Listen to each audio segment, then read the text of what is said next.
The jeering began as Catherine Zimmerman took her first hesitant step down the aisle of the small, crowded church in Kelton, Utah. It was July 1885, and the summer heat poured through the open windows, making the air inside stifling and tempers short. Catherine clutched her bouquet of wildflowers tighter, her knuckles turning white as the whispers grew louder. "Look at her, she's gonna break the floorboards," someone muttered just loud enough for her to hear. "Poor James," another voice added. "Wonder what he lost in the bet that made him marry her." Catherine's face burned with humiliation. She'd known this would happen, had warned James that people would talk, but he'd insisted they marry in the church with everyone present, said he didn't care what anyone thought. But James wasn't here now. He'd left her at the altar, a hastily scrawled note delivered by his brother explaining he'd had a change of heart and taken the morning train east. Catherine stood frozen, her white dress sewn with such care over countless nights, suddenly feeling like a costume. A cruel joke. The church was packed with the entire population of Kelton, all eyes on her abundant figure, all mouths whispering or openly laughing. Sheriff Wilson stepped forward, his face a mask of uncomfortable pity. "Perhaps we should, I'll marry her." The voice cut through the murmurs like a knife, deep and steady. Catherine turned to see a man rising from the back pew. He wasn't from Kelton, she'd never seen him before. Tall and broad-shouldered, with sun-darkened skin and eyes the color of a summer storm. His clothes were trail-worn but clean, and the revolver at his hip marked him as someone familiar with the harsher realities of frontier life. "Owen Gray," he introduced himself, walking down the aisle toward her. His boots echoed on the wooden floor. "Madam, if you'll have me, I'd be honored." The church erupted in shocked whispers. Catherine stared at him, bewildered. "You don't know me," she managed. "I know enough," he replied, stopping before her. Then, loud enough for everyone to hear, "You're the most beautiful woman here, and any man would be fortunate to call you his wife." Catherine couldn't breathe. This stranger, this cowboy, had just declared her beautiful in front of the entire town that had spent years making her feel otherwise. "This is preposterous," Reverend Mills sputtered. "You can't just—" "Why not?" Owen challenged, never taking his eyes off Catherine. "The bride is willing, I'm willing, and you're here to perform the ceremony. Unless there's some law against a man recognizing a good woman when he sees one," Catherine found her voice at last. "Why would you do this?" "Because I've spent my life watching good people be treated poorly," he answered quietly. "And because when I walked into this church and saw you standing there, something told me I'd regret it forever if I just walked away." Catherine searched his face for mockery or deceit and found none. Just steady resolve and something else, a gentleness that seemed at odds with his weathered appearance. "You don't have to decide now," he added. "We can walk out together with your dignity intact and talk." Catherine glanced around the church. Faces that had moments ago been twisted with cruel amusement now showed shock, curiosity, and in some cases, a shameful awareness of their own cruelty. Her gaze returned to Owen Gray. "I'll walk out with you," she said finally, "but I won't make any promises beyond that." Owen nodded, offered his arm, and together they walked back down the aisle and out into the bright sunlight of the Utah afternoon, leaving a stunned congregation behind them. They didn't speak until they reached the shade of a cottonwood tree near the town's small creek.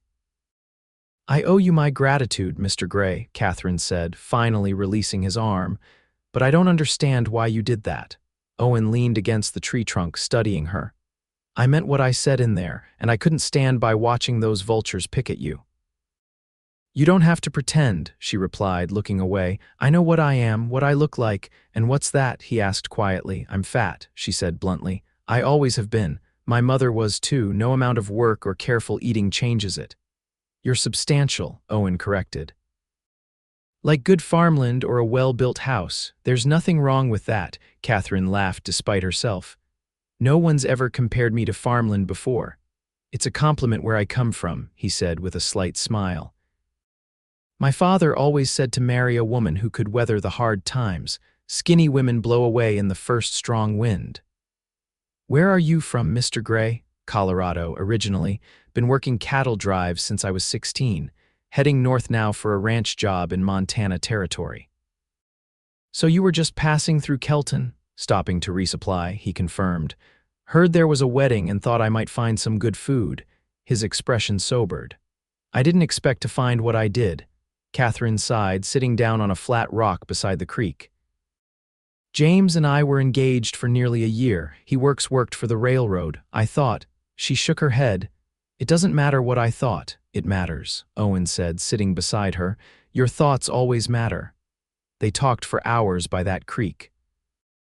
Catherine learned that Owen was 32, had fought briefly in the latter days of the Civil War as a boy soldier, and had spent most of his life moving from place to place, working wherever he could find it.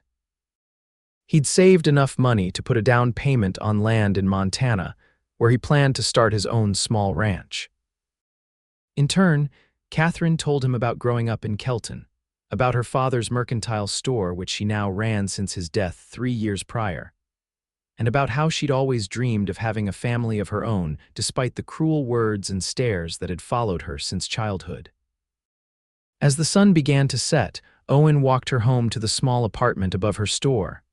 "I meant my offer," he said as they reached her door. "Not about getting married today, that was just to save your pride, but I would court you properly if you'd allow it."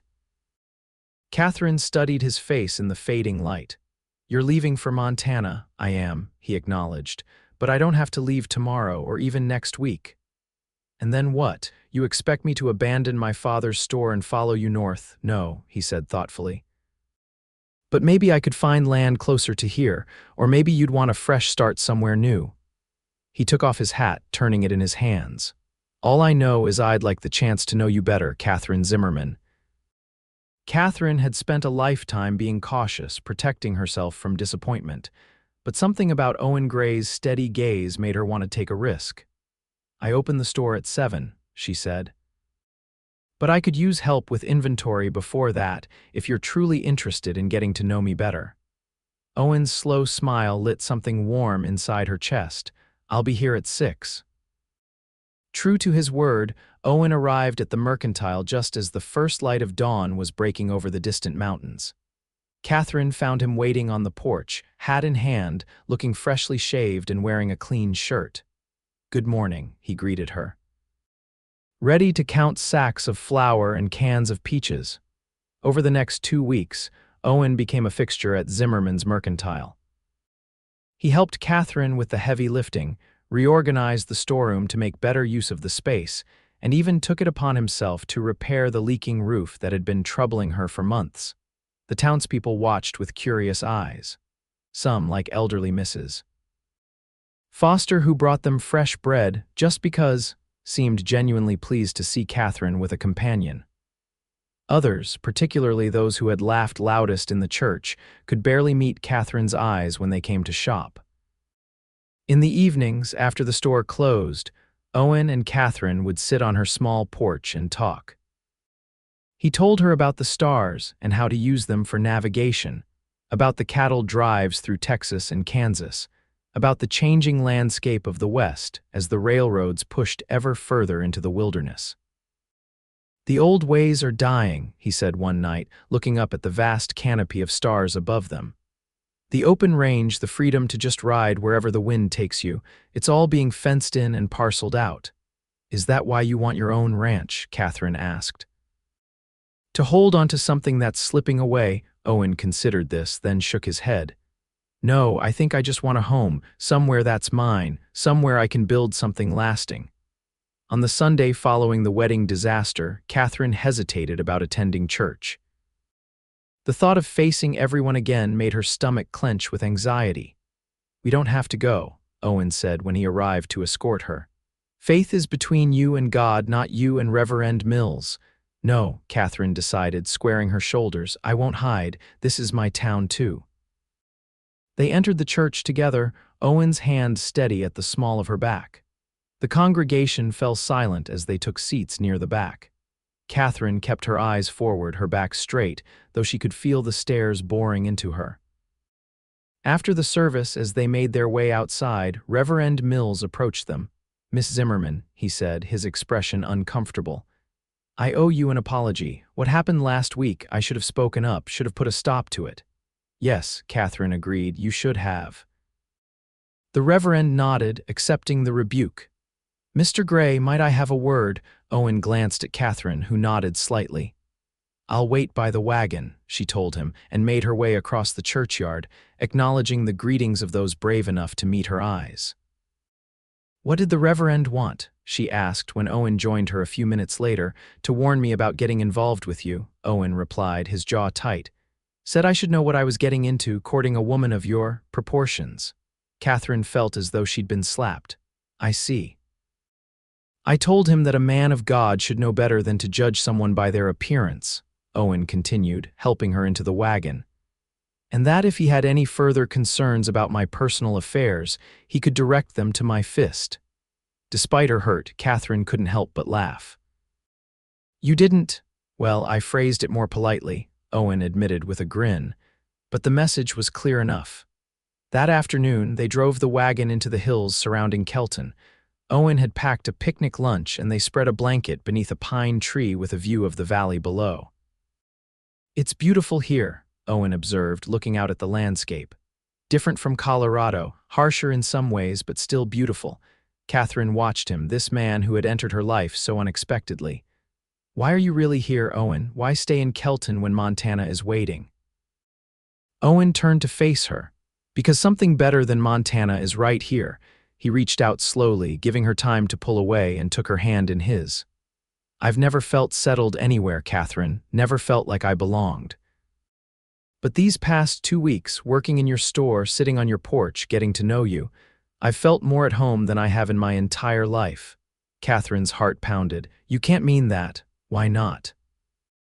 Because men like you don't fall for women like me, she said, the words tumbling out before she could stop them. Handsome cowboys want pretty, delicate wives, not women who take up too much space. Owen's expression softened. He reached up to touch her cheek. Catherine, do you know what I see when I look at you? I see a woman who runs her own business, who treats everyone fairly even when they don't deserve it, who knows every family in town and what they need before they ask. I see strength and kindness and intelligence. His thumb brushed her cheekbone. And yes, I see beauty too, in your eyes that change color with your mood, in your smile that you try to hide because someone once told you it was too big, in the curves of your body that speak of abundance and life. Catherine felt tears welling up. No one had ever spoken to her like this. I'm afraid, she whispered. Of what? Of believing you. Of letting myself hope only to have you realize your mistake and leave. Owen considered this. That's fair, words are easy, so let me show you instead. He stood and offered his hand. Come back to Kelton with me, Catherine Zimmerman, and let me prove every day that I'm exactly where I want to be. Over the next month, Owen did exactly that. He moved into the small room behind the store that Catherine's father had once used as an office, insisting on paying rent. Each morning, he rose before dawn to help with the store, then spent his afternoons taking odd jobs around town to earn his keep. Word of his capabilities spread quickly, and soon he was in demand for everything from breaking horses to repairing buildings. In the evenings, they continued their talks on the porch, but now there was a new intimacy between them. Sometimes they held hands as they watched the stars come out. Once, as a summer storm rolled in, Owen drew her into his arms and they danced slowly to the rhythm of the rain on the roof. Catherine found herself changing too. She stood taller, smiled more freely, and spoke her mind with increasing confidence. When Mrs. Davenport made a thinly veiled comment about Catherine's size while purchasing fabric, Catherine looked her straight in the eye and said, I charge the same price regardless of how much material you need, Mrs. Davenport. Perhaps you could extend me the same courtesy. The woman had flushed scarlet and left without another word. Owen, who had witnessed the exchange from the storeroom doorway, had given Catherine a smile of pure pride. As August turned to September, Catherine noticed Owen growing restless. He spent more time studying maps in the evenings and made several trips to speak with land agents in nearby towns. Are you planning to leave soon? She finally asked one night as they sat on her porch watching a spectacular sunset paint the western sky in shades of gold and crimson. Owen turned to her, his expression serious. "I've been thinking about that." Catherine's heart sank. Here it was the moment she'd been dreading. He'd had his adventure, played the hero, and now he was ready to move on to Montana and his real life. "I understand," she said quickly, trying to keep her voice steady. "You've been very kind, but you have plans, and Catherine," he interrupted gently, taking her hand, "I've been looking at land." "Yes, I know, in Montana." "No," he said. "Here, well, about 20 miles north of here. There's a small ranch for sale, 160 acres with water rights to the creek that runs through it. The house is simple but solid. The previous owner died last winter, and his widow is moving east to live with her daughter."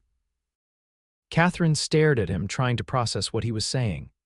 "You're staying in Utah." "I'm staying wherever you are," Owen clarified. "I love you, Catherine. I've known it since that day by the creek, though I couldn't say it then because you would have thought me mad or insincere." He shifted closer to her on the porch swing. "I want to build a life with you, whether that's here in your father's store or on that ranch north of town or somewhere else entirely. That's for us to decide together." Catherine felt as though her heart might burst from her chest. "You love me." "With everything I am," Owen confirmed. Though if you need more time to, Catherine silenced him with her lips against his. It was their first kiss, and it sent warmth flooding through her entire body. When they finally broke apart, they were both breathless. "I love you too," she whispered. "But I need you to be sure, really sure, because I'll never be slender, Owen. This is who I am, and you're perfect," he replied, kissing her again. "Exactly as you are." 2 weeks later, they stood once more in the Kelton church. This time, however, Catherine walked down the aisle with her head held high, wearing a dress of deep blue that Owen had said matched her eyes. There were no jeers or whispers now, only the respectful silence of a community that had, perhaps, learned something about judgment. "You look beautiful," Owen whispered as she reached him at the altar. "You've seen this dress a dozen times," she replied with a small smile.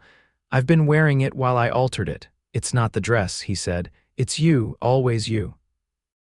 Reverend Mills, chastened by Owen's previous words and by his own conscience, performed the ceremony with genuine warmth. When he pronounced them husband and wife, Owen kissed Catherine with such tenderness that several women in the congregation dabbed at their eyes. The celebration afterward was held in the town square, with tables laden with food contributed by every family in Kelton. Even those who had once mocked Catherine now approached with congratulations and gifts for the newlyweds. "Funny how they've changed their tune," Catherine observed as they enjoyed a moment alone at their table. Owen shrugged. "People follow the strongest current. Someone had to show them a different way."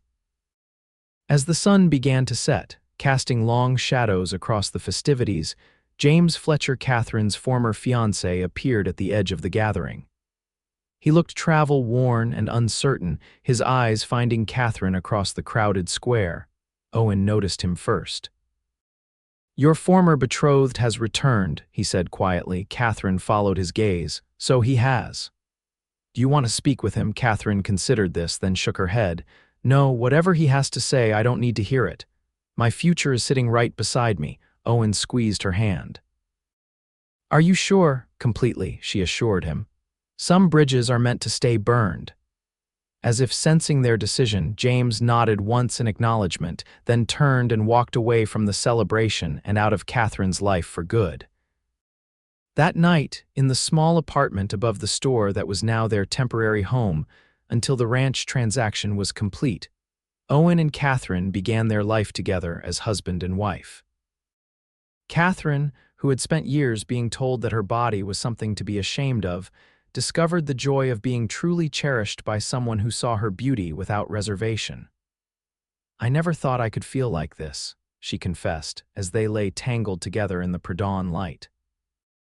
"Like I'm exactly who I'm supposed to be." Owen traced the curve of her hip with reverent fingers. "You are, and I'm the luckiest man in the territory to be the one who gets to love you." Over the next 5 years, Owen and Catherine built their life together on the ranch north of Kelton. They worked side by side, transforming the neglected property into a thriving operation. Catherine continued to run her father's store 2 days a week, with the help of a local girl she'd trained, while Owen focused on building their cattle herd and improving the land. The community that had once judged Catherine so harshly now looked to the Grays as pillars of local society.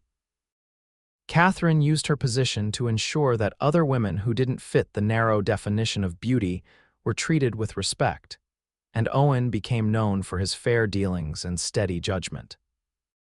In their third year of marriage, Catherine gave birth to their son, Michael, a sturdy boy with his father's storm-colored eyes and his mother's generous smile. 2 years later, their daughter Elizabeth joined the family, equally robust and good-natured. On the anniversary of the day they'd first met, Owen always took Catherine on a picnic to the same spot in the hills where he'd first told her how he felt. On their 5th anniversary, as they watched their children playing nearby, Catherine reflected on how completely her life had changed. "Do you ever wonder what would have happened if you hadn't come to Kelton that day?" she asked, leaning against Owen's shoulder. "No," he replied simply, "because I was always meant to find you, if not that day, then another." He kissed her temple. "Some things are written in the stars, Catherine." Like us. As the sun began its descent behind the mountains, painting the landscape in gold just as it had that day 5 years ago, Owen drew his wife into his arms. "You're still the most beautiful woman I've ever seen," he whispered against her hair, "and I fall more in love with you every day." Catherine smiled, thinking of the girl who had once stood humiliated in a church, and the woman she had become strong, confident, and deeply loved. "And you, Owen Gray, are still the best decision I ever made." They stayed there, wrapped in each other's arms as the children played, and the sun set on another day in their beautiful, imperfect, completely wonderful life together, a life that had begun with a courageous choice, and a cowboy who had seen beauty where others had only seen flaws. In the years that followed, the story of Owen and Catherine Gray became something of a local legend, the tale of a bride mocked at her own wedding and the stranger who had stood up and changed everything with a few simple, honest words. But for the Grays themselves, it wasn't legend or fairy tale. It was simply their life built day by day on a foundation of love that saw past appearances to the true beauty that lies within.